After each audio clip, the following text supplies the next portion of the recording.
હાલો, ક્યાંથી બોલો? તમે દીપકભાઈ બોલો? તમે કોણ બોલો? હું સાણંદ તાલુકાનો કુબા ગામથી બોલું. બોલો ને ભાઈ. દીપકભાઈ બોલો? હા. હા, એટલે હું શું કઉ છું, હું એ માળવાળી મેલડી માં જતો હતો. તે બે રવિવાર જ્યાં અમે પછી એ લોકોએ શું કીધું કે મારા થોડું પેટનું દર્દ હતું. તો એ લોકોએ એમ કીધું કે તમારા તાવમ કે 1000 રૂપિયા નાખવા પડે. એ 1000 રૂપિયા તાવમ નખાવરાયા.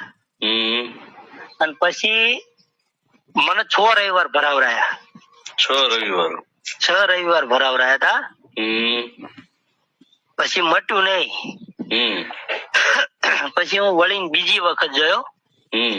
તો બીજી વખતે ભુવાએ દાણા નતા આપે, એક દાદા એ આપ્યા હતા. પછી દાદા એ દાણા આપ્યા ને પછી 1000 રૂપિયા તાવમ નાખ પેટી નાખો કે તાવાના કરીને. તે મેં નાખ્યા નહીં. પછી આ તો રહ્યો.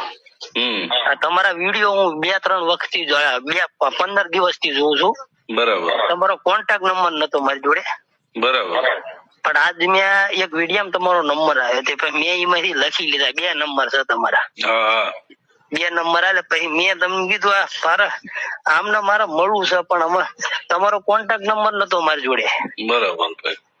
હા, અમારા ઘણા 2-3 જણા જતા હતા, પણ એમાં કોઈનું કામ થયું નહીં અમારા. એવું છે? હા. બરાબર. મારું તો પરફેક્ટ થયું જ નથી. હું થોડોક મારા દર્દ છે પેટનું. એટલે મૂળ તમે હાથા છો, મૂળ કામ નથી થતું. એના માટે તો વિરોધ કરીએ દાદા અમે. ના, તમારું સાચું છે, પણ અમુક તમારા સમાજના પાછા એમના ખોળામાં બેસી જાય.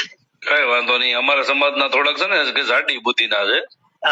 એને ખબર પડશે, પણ થોડીક મોડી પડે છે. ખબર? ના, તમે સાચા છો ને તમે જે વિરોધ કરો છો ને એ સાચું જ છે તમ તારા. સાચી વાત છે ભાઈ. હા, કોઈ વાંધો નહીં. ક્યાં તમે આમ એ બાજુના જ છો?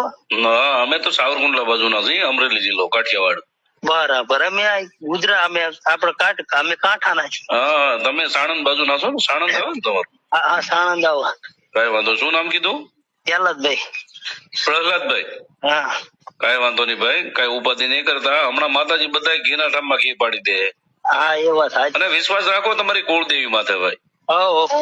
બરાબર. ત્યાં જે મઠમાં ઉમરે બેઠેલી છે ને એની માથે તમે ખાલી વિશ્વાસ રાખો. તમારા ધાર્યા કામ થઈ જાય ભાઈ. હા, એ વાત સાચી તમારી. ભલે હો ભાઈ. એ સારું. જય માતાજી. જય માતાજી. ફોન કરતા રહેજો. પાકું ભાઈ, પાકું હો. એ હા.